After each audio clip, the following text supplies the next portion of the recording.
दोस्तों, आज हम पढ़ेंगे शिक्षण विधि, यानी जो शिक्षण विधियां है वो हम देखेंगे।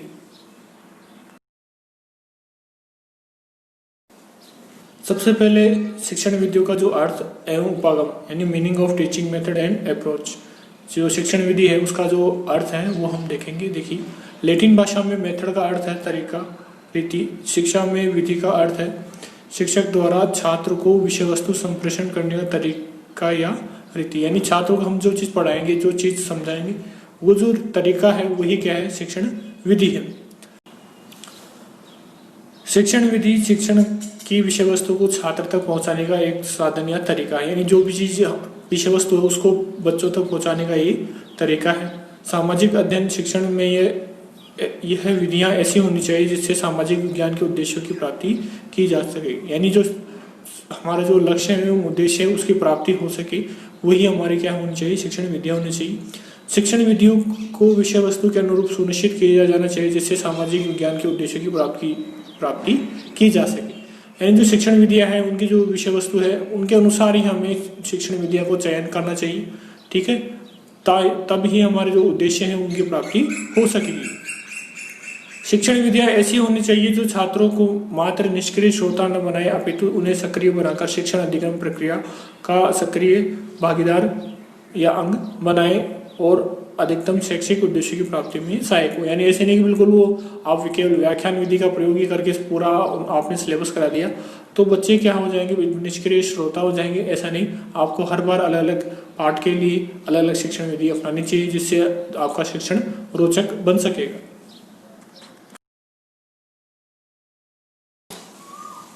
अब है जो शिक्षण विधियों की जो परिभाषा है, पहला है विनिंग के अनुसार शिक्षण विधि शिक्षा प्रक्रिया का गतिशील कार्य है। यानी ये क्या है, शिक्षा प्रक्रिया का सबसे जो गतिशील कार्य है, यानी गति होती है दो प्रकार की, एक तो जो अध्यापक पढ़ाएगा, एक छात्र उसको अध्ययन करेगा विषय वस्तु को। फिर है वेस्ले के अनुसार शिक्षण विधि शिक्षक द्वारा संचालित वह क्रिया है जिससे छात्रों को ज्ञान की प्राप्ति होती है। यानी ज्ञान की प्राप्ति किससे होगी, शिक्षण विधि से ही होगी, और वो कार्य कौन कर रहा है, शिक्षक कर रहा है, ये बोल रहे हैं वेस्ले। फिर है माध्यमिक शिक्षा आयोग ने कहा कि शिक्षण विधि चाहे अच्छी हो या बुरी, ठीक है, उन्होंने कहा चाहे आप अच्छी तरह पढ़ाओ या बुरी तरह पढ़ाओ, शिक्षक तथा छात्रों में अवयवी ढंग की घनिष्ठता स्थापित करती है। यानी दोनों मिलकर ही क्या होंगे, जो शिक्षण और अधिगम प्रक्रिया को पूर्ण करेंगे।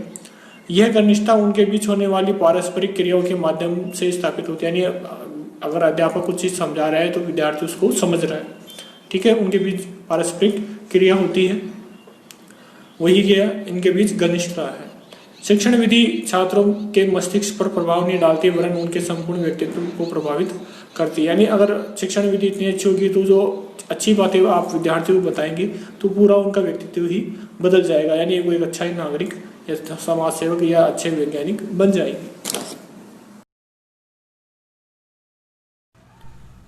अब है उपागम का अर्थ। उपागम का अर्थ है दिशा, डायरेक्शन प्लस विधि यानी मेथड, यानी कौन सी दिशा की आप विधि यानी का जो पद्धति है वो काम लोगे। अतः किसी विषय में उपागम का अर्थ हुआ किस दिशा में अध्ययन करना है, यानी आप कौन सी दिशा में विद्यार्थियों को अध्ययन करवा दोगे। यानी अगर कोई जटिल विषय है तो भी आप विद्यार्थियों को उस ओर ले जा पाओगे। और किस विधि से अध्ययन करना है, यानी उनको आसान विधि या फिर उनकी जो बच्चों पर आधारित जो मनोवैज्ञानिक विधि है उनका प्रयोग करना है आपको। उपागम कार्य करने की दिशा व सोच को इंगित करता है, यानी आप कार्य कौन सी दिशा में कर रहे हो और आपकी सोच कैसी है उसको ये बताता है कि बच्चों को पढ़ाने के लिए आपको बच्चों के अनुसार ही सोचना होगा और उनकी जो सोचने की तरीका है उसके लिए आपको मनोविज्ञान का अध्ययन करना पड़ता है। समाज शास्त्रीय अध्ययनों में निम्नवत उपागमों का बहुत प्रयोग किया जाता है, यानी ये जो 5 उपागम है उनका सामाजिक जो अध्ययन है उसके अंदर बहुत ज्यादा प्रयोग में किया जाता है। पहला है ऐतिहासिक उपागम, हिस्टोरिकल अप्रोच। दूसरा है तुलनात्मक उपागम, कंपैरेटिव अप्रोच। तीसरा है संरचनात्मक प्रक्रियात्मक उपागम, स्ट्रक्चरल फंक्शनल अप्रोच। चौथा है आदर्श प्रतिरूप विश्लेषण उपागम, आइडियल टाइप एनालिसिस अप्रोच। पांचवा है सर्वेक्षण उपागम या सर्वे अप्रोच, ठीक है। अब इनको विस्तार से देखते हैं। पहला है ऐतिहासिक उपागम। ऐतिहासिक उपागम सामाजिक अध्ययन विषय को ऐतिहासिक परिप्रेक्ष्य में अध्ययन करने पर बल देता है, यानी आपको इतिहास के आधार पर इसको पढ़ने का, अध्ययन करने को जोर देता है।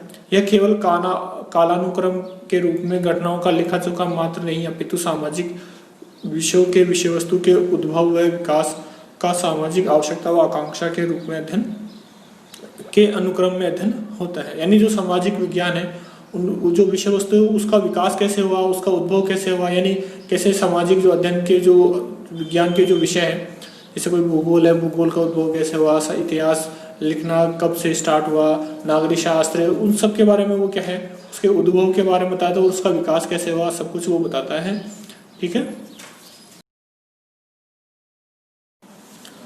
दूसरा है तुलनात्मक उपागम। तुलनात्मक उपागम का प्रयोग विभिन्न देशों, समाजों, कालों व वर्ग समूह या सामाजिक संस्थाओं से संबंधित तथ्यों का निष्पक्ष अध्ययन हेतु किया जाता है। यानी निष्पक्ष यानी आप किसी भी पक्ष का आप वो नहीं लोगे कि मैं एक ही पक्ष की तरफ हूँ, दूसरे पक्ष की तरफ नहीं हूँ। ठीक है। इसमें तुलना, समानता और असमानता को देखकर निष्कर्ष पहुंचने का प्रयास किया जाता है, निष्कर्ष तक पहुंचने का प्रयास किया जाता है। यानी क्या इसमें समानता है, क्या असमानता है। आप किसी भी देश के बारे में या समाज के बारे में तुलना करोगे तो इससे आपके पास एक निष्पक्ष अध्ययन करने के बाद आपको एक अच्छा निष्कर्ष आपको मिलेगा कि कौन सा देश अच्छा है, कौन सा समाज अच्छा है। ठीक है। यह आपको तुलना करने का जरिया है। फिर तीसरा देखिए संरचनात्मक प्रक्रियात्मक उपागम। इसके अंदर देखिए सामाजिक संबंधों, सामाजिक घटनाओं, सामाजिक व्यवस्थाओं व सामाजिक संस्थाओं की संरचना, उनके ढांचे और उसके द्वारा संपादित कार्यों का अध्ययन किया जाता है। यानी जो समाज में जो चीजें हैं, जो सामाजिक जो विषय वस्तु है, उन सब के बारे में कौन अध्ययन करके बताता है आपको? संरचनात्मक प्रक्रियात्मक उपागम करके बताता है। ठीक है। यानी समाज से ही पूरी तरह संबंधित होता है।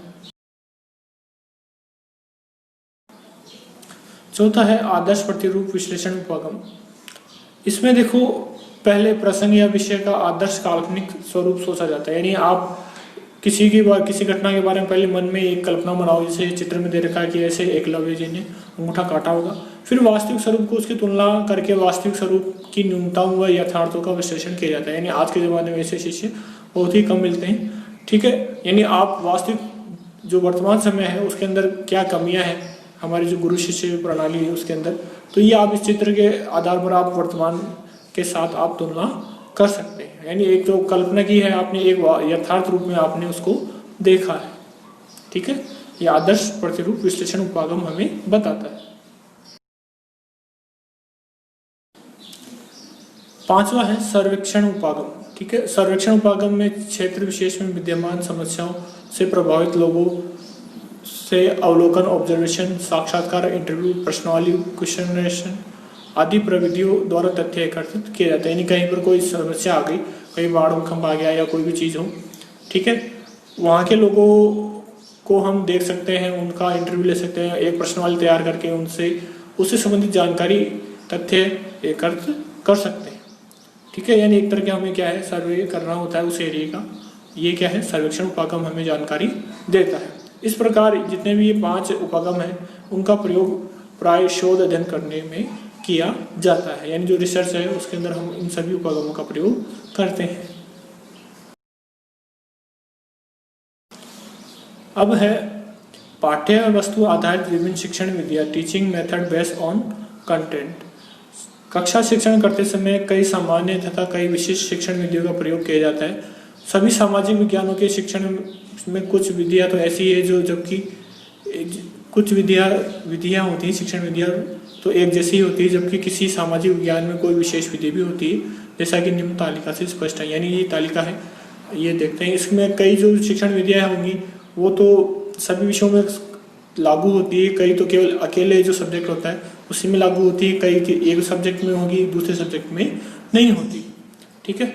सबसे पहले देखो जो देखो सारणी है, सारणी में सबसे ऊपर शिक्षण विधि लिखी है, फिर जो इतिहास है, नागरिक शास्त्र है, अर्थशास्त्र है, भूगोल है, समाज शास्त्र है और सामाजिक अध्ययन लिखा है। ठीक है। ये आपके 6 सब्जेक्ट लिखे हैं। फिर है सामान्य शिक्षण विधियां हैं, उसमें 5 शुरू में लिए हमने, पाठ्य पुस्तक विधि, व्याख्यान विधि, प्रश्नोत्तर विधि, कहानी विधि, विचार विमर्श विधि। यह नाम से पता चल रहा है कि इस विधि में क्या काम करना होता है। यानी पाठ्य पुस्तक विधि में तो पाठ्य पुस्तक से तो पढ़ा सकते हैं, व्याख्यान विधि में हम व्याख्यान देंगे, प्रश्नोत्तर विधि में हम प्रश्नोत्तर विधि का प्रयोग करेंगे, कहानी विधि में हम कोई भी पाठ्य वस्तु उसको कहानी के रूप में सुनाते हैं विद्यार्थियों को, और विचार विमर्श में हम विद्यार्थी से विचार विमर्श करवाते हैं।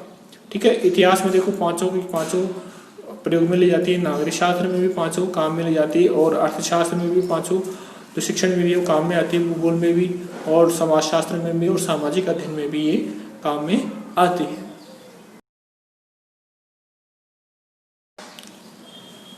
अब देखिए जो छठी है निरीक्षण विधि, ऑब्जर्वेशन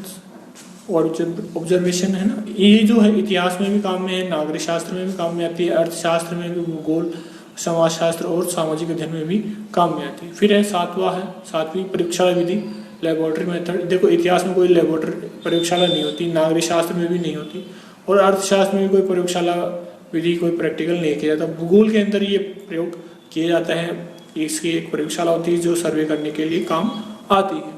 समाजशास्त्र में कोई प्रयोगशाला नहीं होती, और सामाजिक अध्ययन उसमें ये भी प्रयोगशाला होती है, क्योंकि भूगोल का ही क्या एक उसमें भाग जुड़ा हुआ होता है।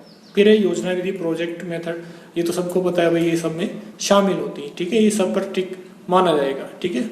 योजना विधि के अंदर एक समस्या पर विद्यार्थियों को कुछ भी उस समस्या का हल करने के लिए प्रोजेक्ट दिया जाता है, और विद्यार्थी उसका हल निकाल के लाते हैं। उसके लिए वो अलग अलग तरीके अपनाते हैं, वो आपको डिटेल्स में प्रोजेक्ट मेथड में बता दिया जाएगा।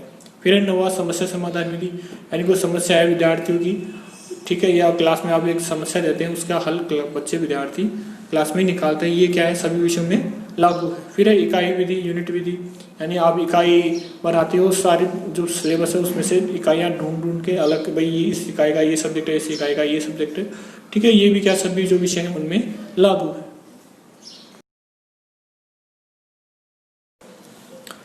फिर है 11वीं प्रदर्शन विधि, डेमोन्स्ट्रेशन। ये देखो सभी जो सब्जेक्ट है उनमें ये लागू है। फिर है अगली खोज विधि है, रिस्ट्रिक्ट मेथड, ये भी क्या सभी सब्जेक्ट में लागू है। और खोज विधि, प्रदर्शन विधि में कोई चीज़ आप प्रदर्शित करते हो, खोज विधि में कोई चीज़ आप खोजने के लिए विद्यार्थियों को देते हैं कि ये जो विषय वस्तु है उसके बारे में आप खोज के लाओ, या कोई चीज़ आपने बताई उसके बारे में विद्यार्थी खोज के लाते हैं। फिर है विषय विश्लेषण व संश्लेषण विधि। ठीक है, इसके अंदर भी एक कोई विषय वस्तु है उसके बारे में विश्लेषण किया जाता है, फिर उस समस्या के बारे में हल निकाल कर उसका संश्लेषण एक निष्कर्ष के रूप में दिया जाता है। फिर है 14वीं अभिनय विधि, ड्रामेटिक मेथड। ये भी क्या सभी सब्जेक्ट्स में ये लागू है, और आप नाटक के आधार पर भी इतिहास को बता सकते हो। नागरिक शास्त्र में राष्ट्रपति के बारे में बता सकते हो, अर्थशास्त्र में देश की जो आर्थिक समस्याएं उनके बारे में बता सकते हो, भूगोल में कोई भी भूगोल या पर्यावरण से संबंधित जो बातें हैं सुरक्षा के लिए या संरक्षण के लिए वो आप बता सकते हो। समाजशास्त्र में भी सामाजिक जो गतिविधियां हैं उनको अभिनय के द्वारा बता सकते हैं, और सामाजिक अध्ययन तो इनका सबका सम्मिलित रूप है, तो आराम से अभिनय विधि आ जाएगी। फिर है गृहकार्य विधि, असाइनमेंट मेथड, यानी आप सभी सब्जेक्ट्स में क्या हो गृहकार्य दे सकते हो, नियत कार्य विद्यार्थियों को दे सकते हो, विद्यार्थियों को घर से पूरा करके लाते हैं।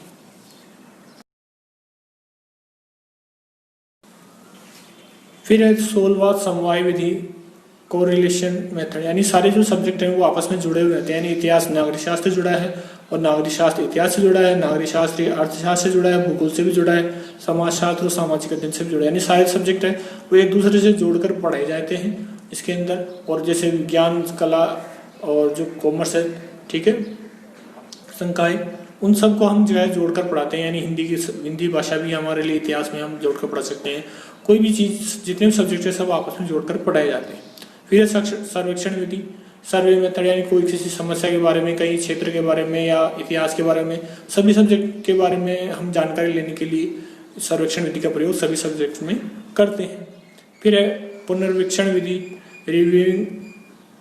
रिव्यूइंग मेथड, यानी जो जितने भी हमने अब कोई चीज़ पढ़ ली है उसके बारे में दोबारा हम उसका निरीक्षण कर सकते हैं सभी सब्जेक्ट में। ठीक है, या कोई कहीं पर कोई घटना हुई है, उस घटना का दोबारा निरीक्षण करने के लिए हम जाते हैं, तो वो भी इसमें शामिल है।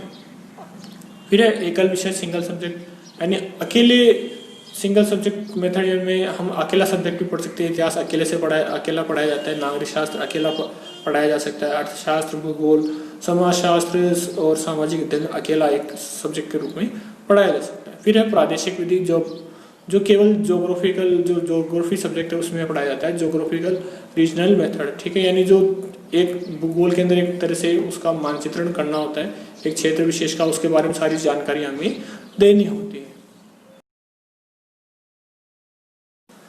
21वीं है केंद्रित या तुलना विधि, सेंट्रलाइज्ड और कॉम्परेटिव मेथड। यानी ये केवल आपके भूगोल के अंदर ही काम में आती है, ठीक है। किसी चीज़ के बारे में तुलना करके आप बताते हो कि ये क्षेत्र और या इस क्षेत्र की ये आपकी समानताएं या असमानताएं हैं, ठीक है। यानी एक केंद्र के ऊपर आप ध्यान रखकर उसके बारे में जानकारी देते हैं। फिर है 22वां सामाजिकृत अभिव्यक्ति विधि, सोशलाइज रिक्रिएशन मेथड। ये आप सभी जो सब्जेक्ट है उसमें आप के काम आती है, और जो सामाजिक जो अध्ययन है उसमें ये बहुत ज़्यादा प्रयोग में ली जाती है। हमने जिन शिक्षण विधियों का उल्लेख किया है, अध्ययन किया है, उनको हम अलग अलग अध्ययन करेंगे उनका, और जो हमारे सिलेबस में उनको हम जरूर पढ़ेंगे। और थैंक्स फॉर वॉचिंग।